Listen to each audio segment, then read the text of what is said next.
Hello again, everybody, and welcome to WrestleScope TV. It is the return. Yes, I am back, and we are going to jump into AEW Revolution Predictions. Thank you very much for tuning in. Always appreciate all of you guys. Please make sure to follow the link tree, but here we go. We're actually going to do this. Let's give a like to the video, subscribe to the channel, and hit the notification bell so you can be updated every time there's going to be new content put on this channel. And I'm hoping that this is going to be the beginning of regular new content on this channel. Not going to be everyday live streams like we did before, but at least weekly content. And also, make sure you follow me on YouTube, obviously, Twitter, Instagram, and TikTok. TikTok is at WrestleScope TV. Twitter is at TV_Wrestle. Instagram is at WrestleScope. But the best thing you can do is go to the link tree and follow everything on WrestleScope. But we're going to jump right into it, folks. We've got a lot to talk about in this pay-per-view. And quite honestly, I'm a little concerned. I'm going to openly admit I am a little bit concerned about this show and just the direction of where certain things are going to be going. But we'll get into that momentarily. Excuse me. Let's go ahead and jump into the 0 Hour and the one match that has been announced for 0 Hour. And this kind of came out of nowhere on Wednesday night. It is the Varsity Athletes. It is Tony Nese and Josh Woods, along with Trustbuster Ari Daivari with Smart Mark Sterling, taking on the team of one half of the Ring of Honor World Tag Team Champions, Mark Briscoe, and the Lucha Brothers. And this match, like I said, just kind of came out of nowhere. We saw during the Casino Battle Royal matchup that Woods and Nese attacked the Lucha Brothers. And Mark Briscoe, I love the way he described how he ended up coming out there. He ended up at a wrestling show, and he heard the crowd, and he came out there, and he just got fired up, and he saw red. I mean, typical Mark Briscoe. It's great to see how much action he is getting now in AEW, and it's really sad that it took the death of his brother to make it happen, but this is a no-brainer. I mean, if Briscoe and the Lucha Brothers don't win this, I don't quite understand what is going on with AEW. So I'm going to go with the hybrid team of the Lucha Brothers and Mark Briscoe. Dem Luchas. That's what we should call them. It'll be Dem Luchas. All right, we move on to the main card, and I'm not going to put these in any particular order. I'm just going to do them in the order that I've got them. As far as the screen, I don't think, let me just look and see here. If there's a listing I don't think there's a listing anywhere of what order the matches are going to be in. I see one more. I see one more that has been added to 0 Hour, and I don't have a graphic for it. I think they actually mentioned this on Rampage. It is the Blackpool Combat Club of Wheeler Yuta and Claudio Castagnoli. You've got the ROH Pure Champion and the ROH World Champion taking on John Silver and Alex Reynolds of the Dark Order. That feud is continuing on. That's another one. I'm kind of curious as to where this one is going. Obviously, there is kind of the blood feud going on, also involving Jon Moxley and Hangman Adam Page. Evil Uno, I'm wondering if it's going to lead to a trios match maybe down the road. I'm not sure. Quite honestly, I'd like to see Dark Order come out with the victory in this one, but it's really hard to say that they're going to beat two reigning Ring of Honor champions right now. I mean, I could see Wheeler Yuta taking the pinfall, but I think it's going to be Blackpool Combat Club defeating the Dark Order. And I wonder if this is going to have possibly anything to do with the Mox Hangman match. I think there's going to be a continuation of this story, but I'm not quite sure what it's going to be. All right. Now we move on to the main card. And like I said, these are in no particular order. I mean, obviously, we know what is going to be the main event. We know what match is going to be the main event. It's going to be MJF and Danielson for the AEW Championship in that Iron Man match. So we're going to kick things off with a grudge match. Chris Jericho, Ricky Starks. This is what ended Rampage on Friday night. JAS is banned from ringside, but I get this funny feeling that with that stipulation, something else is going to happen. Somebody else is going to get involved. It makes the most sense for Ricky Starks to get the victory here because he did beat Chris Jericho at the beginning of this feud. He did. And now it has been just the continual battle between Starks and the JAS trying to get back at Jericho again. Jericho does not need the victory here. And if he does pick up the win, some way, shape, or form, what does this do for Ricky Starks? You know, he had the push a couple of months ago when he got that one-on-one match with MJF for the AEW Championship. And now he's been stuck in the, this JAS mid-card vortex. And he looks to be, the next guy up. He looks to be the guy that is going to be the next one pushed. And I realistically just cannot see him losing to Jericho. Unless, like I said, they have that stipulation in there of JAS is banned from ringside.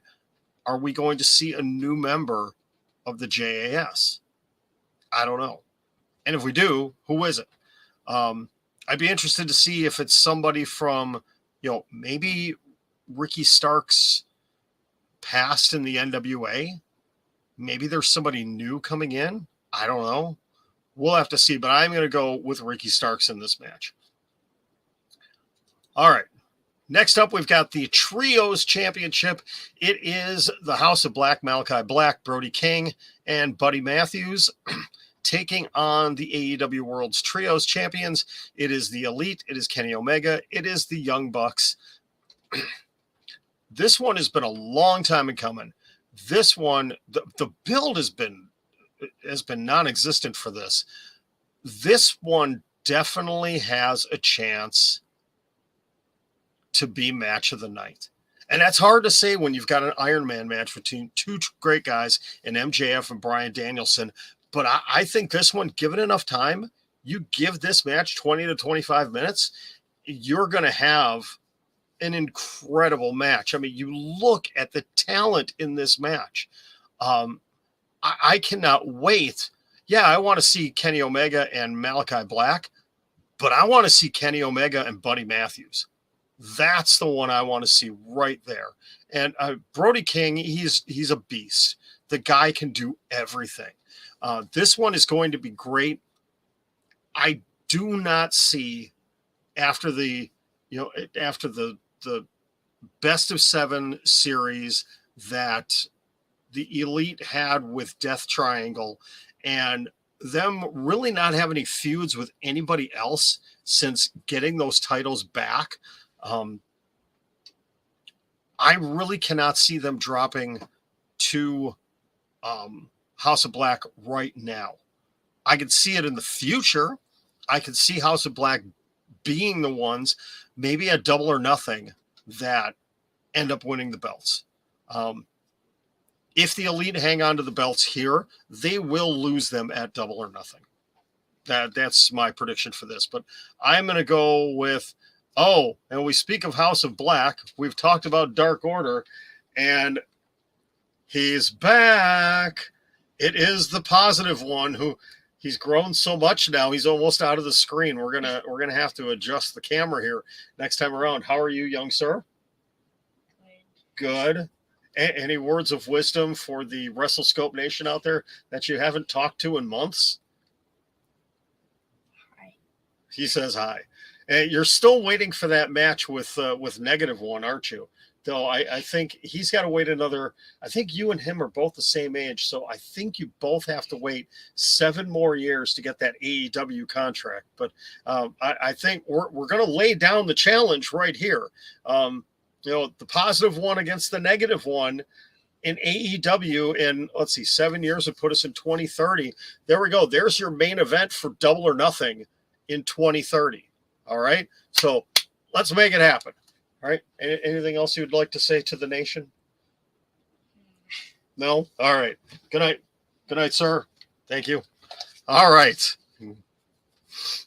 He heard I was going to be recording, so he said, hey, I think I might have to bring out the mask and come on down.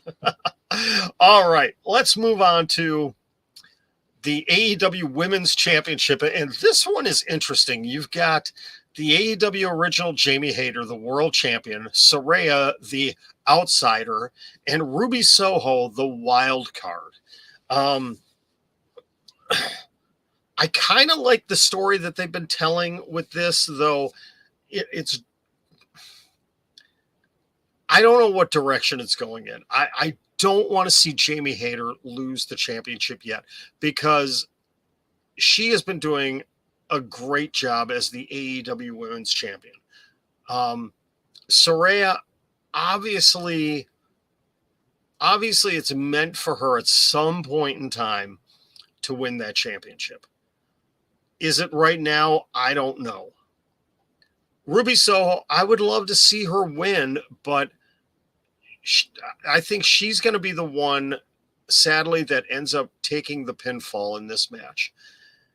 It's not time yet for Jamie Hayter to drop this belt, because we've got the inevitable Britt Baker, Jamie Hayter match that we all know is coming down the pipeline. We all know it's going to be there. And it's got to happen soon. When, I don't know. And when do you pull the trigger on Saraya winning the championship? Is it now? Is it Double or Nothing? When will it be? I don't know, but I'm going to go with a retention here. And my goodness, so far, 2 championship matches, 2 championship retentions. Is it possible that we don't have a change in championships at this show? We'll have to see. Oh, and I realized I am missing one graphic here, so I'm going to have to see if it will allow me. Oh, I'm missing a couple, actually. I got a couple here I got to add in real quick that I realized I forgot. Okay. So here we go. So I'm going to go with Saraya winning this, or not Saraya, with Jamie Hayter winning the match. All right. Let's go to a match that's been a long time in coming, and I find it very interesting that they suddenly changed. This graphic is wrong. It is no longer a no-holds-barred match. It is basically a buried alive match. Though what are they calling it again? I'm trying to remember what they're calling it here. It's not a buried alive match. It's oh, good grief. I got to look and see here. What are they calling this match? They are calling it.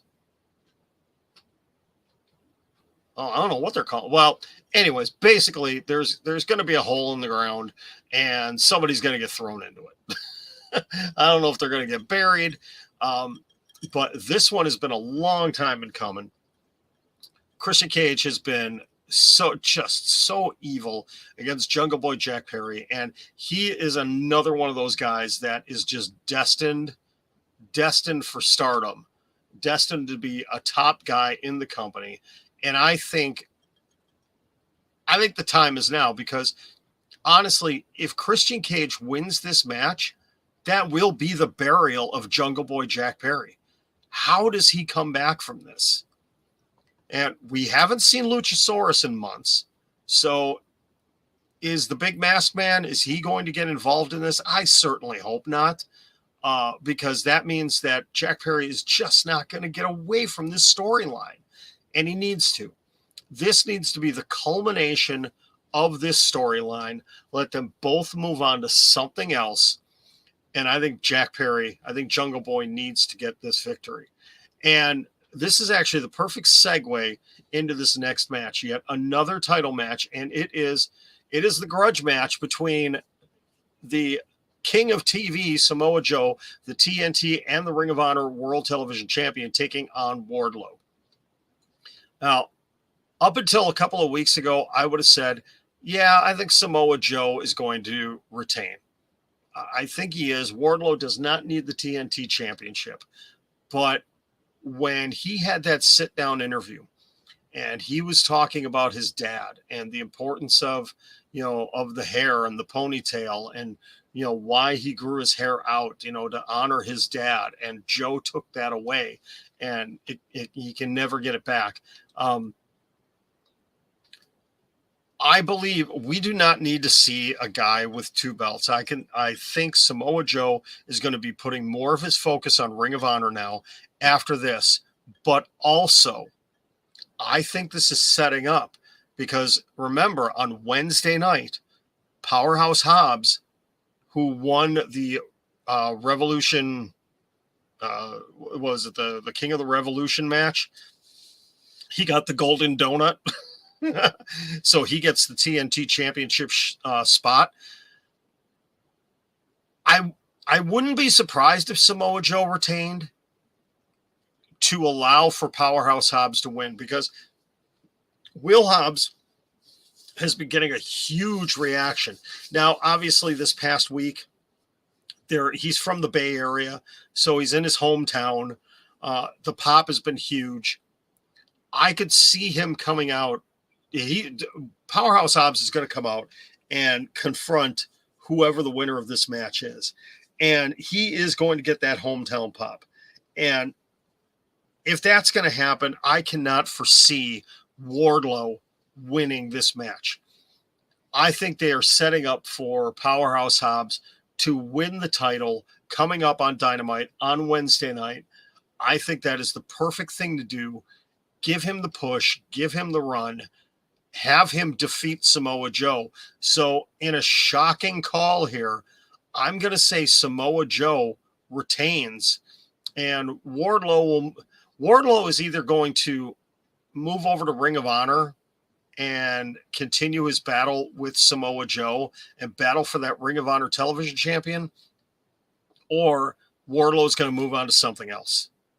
What will it be? I don't know. But I think Samoa Joe is going to retain, and we will see Powerhouse Hobbs win that TNT championship coming up on Wednesday night.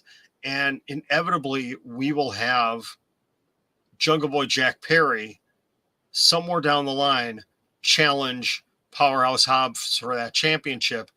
And guaranteed sometime in the next 3 to 6 months, Jack Perry will be the TNT champion. So a little bit of future booking here. Okay. All right. Let's continue on to the one match I don't care about. And I've got a bad graphic here again. It is the Guns, Austin and Colton, defending their titles against Jeff Jarrett and Jay Lethal, against the Acclaimed, Max Caster and Anthony Bowens, against Danhausen and Orange Cassidy. This, first of all, I'm still disappointed in the fact that the Guns are the AEW World Tag Team Champions. Why they took the belts off of the Acclaimed, I don't know. The Acclaimed don't need the belts to be, popular with the fans, but why did you give it to the Guns? I just don't get it. Right now, the AEW Tag Team division is really looking a mess. When you've got, Jeff Jarrett, who, when I thought that he was brought into the company, he was going to do the once in a while, every so often match. But now he's like a regular fixture in the tag team division with Jay Lethal. And I'd like to see Jay Lethal actually head back into Ring of Honor and help bolster that roster and do some things with that. I don't really care about this match, though. We've seen some surprises here. So in the Casino Battle Royal match, you had Danhausen and Orange Cassidy take the place of the Best Friends because the Best Friends were attacked by the Guns and Lethal and Jarrett. Okay.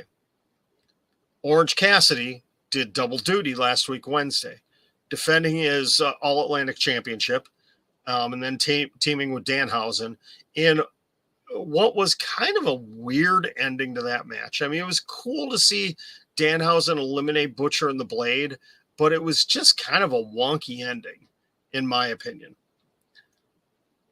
I still believe, we haven't seen them in a while because, they're taking a break that was granted by Tony Khan. We haven't seen FTR.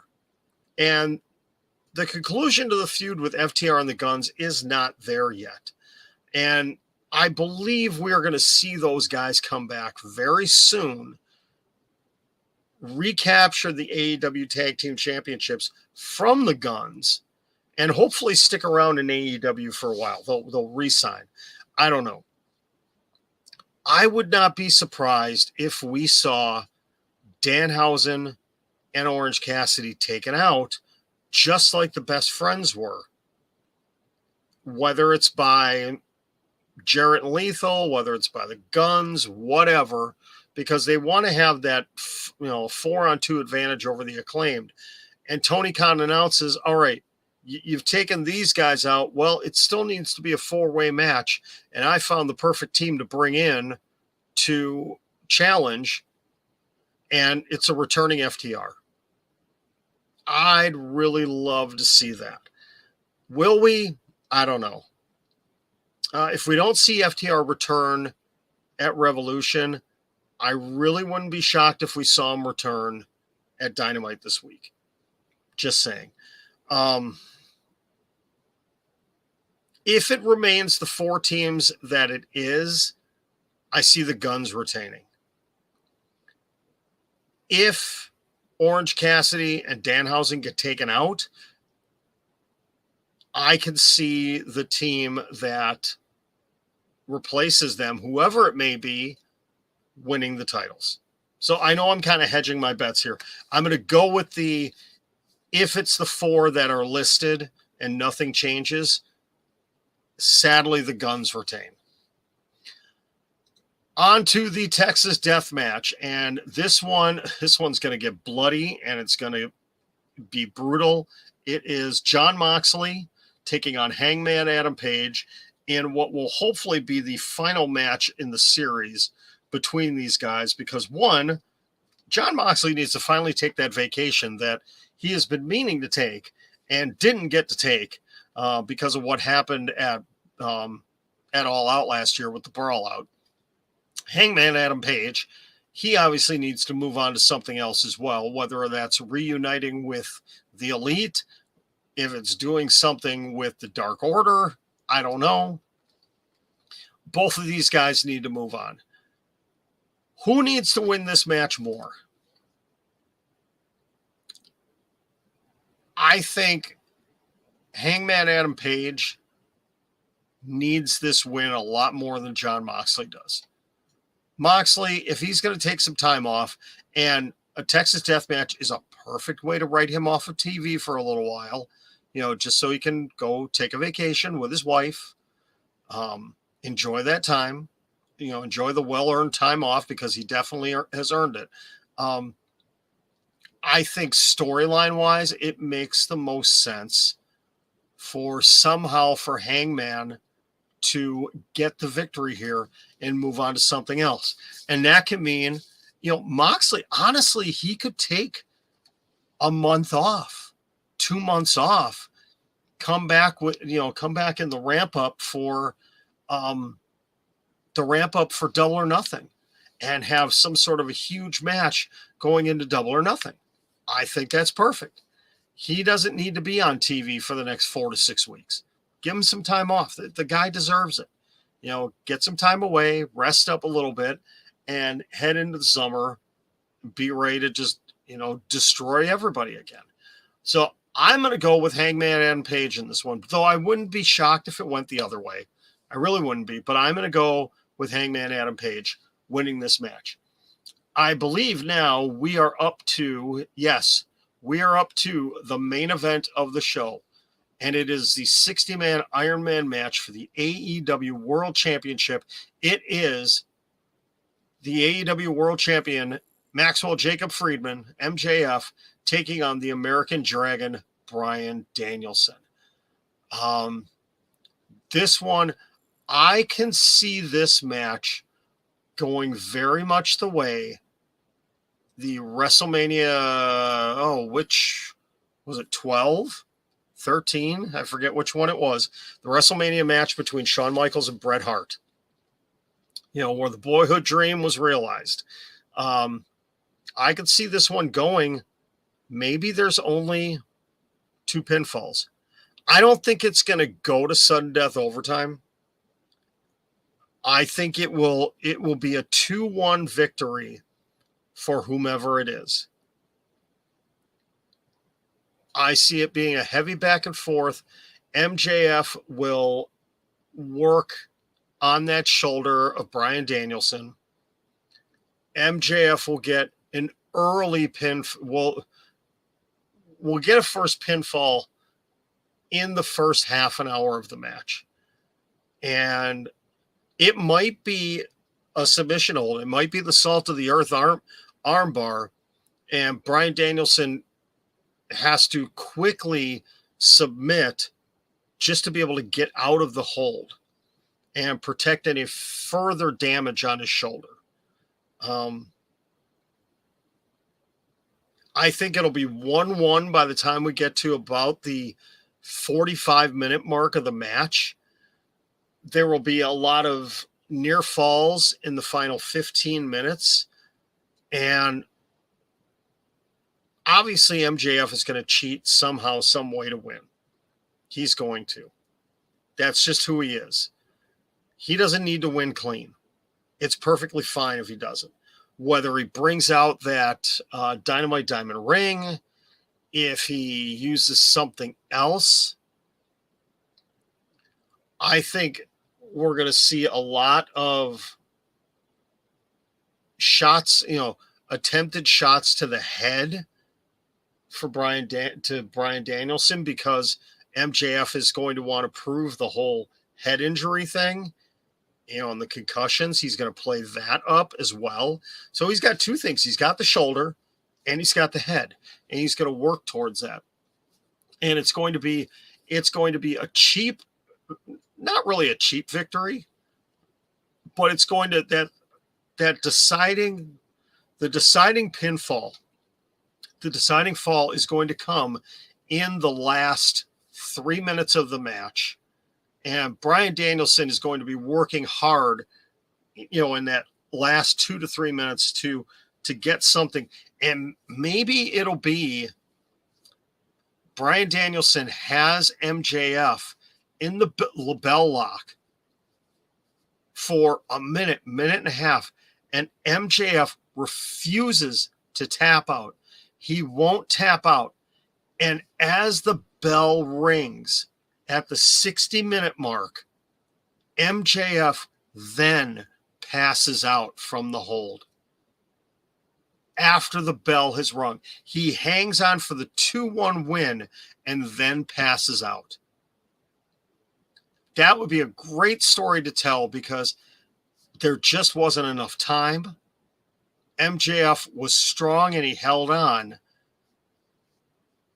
Danielson did end up, knocking him out, but it was too little, too late. And maybe we see Bryan Danielson just snap. He just completely snaps. And maybe Bryan Danielson is off of TV for a little while. He completely snaps on MJF. Has to be held back by Claudio and Wheeler, who come out.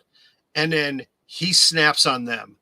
And we don't see so much a break in the Blackpool Combat Club, but we see a completely different Bryan Danielson after this. And MJF is not going to get to stand tall at the end of the match. What it's going to be, maybe we do see him, he rolls out of the ring, and as the whole thing's going on with Claudio, Wheeler, and Danielson, we see MJF walking up the ramp, but, Danielson, it's not going to be over for that, but he's going to go on this redemption tour in a way of just destroying people. And we're going to see a Bryan Danielson that we haven't seen in a very long time. And MJF is going to be able to move on to something else. We don't even need to see him at Dynamite this week.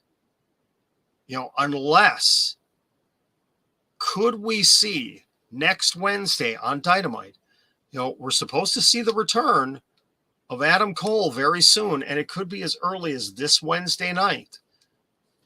I wouldn't be shocked if Adam Cole calls out MJF, and sometime between now and Double or Nothing, we get Adam Cole versus MJF for the AEW Championship. Maybe. Because you have to think, who is the next logical opponent for him? MJF is not going to be losing the championship anytime soon.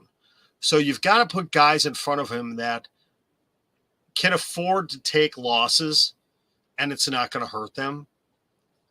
Bryan Danielson can take this loss, and it's not going to hurt him, especially if they change direction with character. Adam Cole, in 4 to 6 weeks' time, maybe in a couple of months at Double or Nothing, it's not going to hurt him to take that loss. But who's the guy, too, that can be that main event guy in one of the big pay-per-views of the year for AEW? Who can be in that role to face him? Hard to say at this point. But I'm going to go with MJF for the retention, but we're going to see some sort of a change, like I said, in Bryan Danielson after the match. That is my predictions for AEW Revolution. No title changes. I'm predicting no title changes, which is very shocking, but I wouldn't be surprised. I really wouldn't be surprised. Please, in the comments, leave your predictions. Who do you think are going to win these matches? Am I right on this? Am I wrong? Am I drinking too much here tonight? You tell me. Let me know. But as always, please check out the link tree. You can, it's in my bio. You can see all of my different social media. Also, please don't forget to give this video a like, subscribe to the channel, and hit the notification bell so you can be updated on every time that we are going to have new content here. I am happy to be back. I'm happy to be finally doing one of these. As you can tell, we've got the StreamYard back, so we're doing that. I am hoping to, in 2 weeks' time, to start doing WrestleScope Weekly again. This is going to be an extremely busy week for the family, so most likely I will not have another video until maybe next week Sunday. We shall see. I'm not going to make any promises, but thank you very much, everybody, for tuning in. Greatly appreciate it. Share this with your friends. Let them know. But definitely in the comments, let me know what you think is going to happen at AEW Revolution. Hopefully it will be, like I said at the beginning, I'm a little apprehensive about this show. I'm hoping that things are going to progress and move forward, especially as we start heading down the road towards Double or Nothing. We need some bigger storylines going on. So hopefully we'll see some of that start to come to fruition with Revolution this week and AEW Dynamite coming up on Wednesday night. Thank you again for tuning in. You guys are awesome. Talk to you soon. I am John for WrestleScope TV, and that is all for tonight.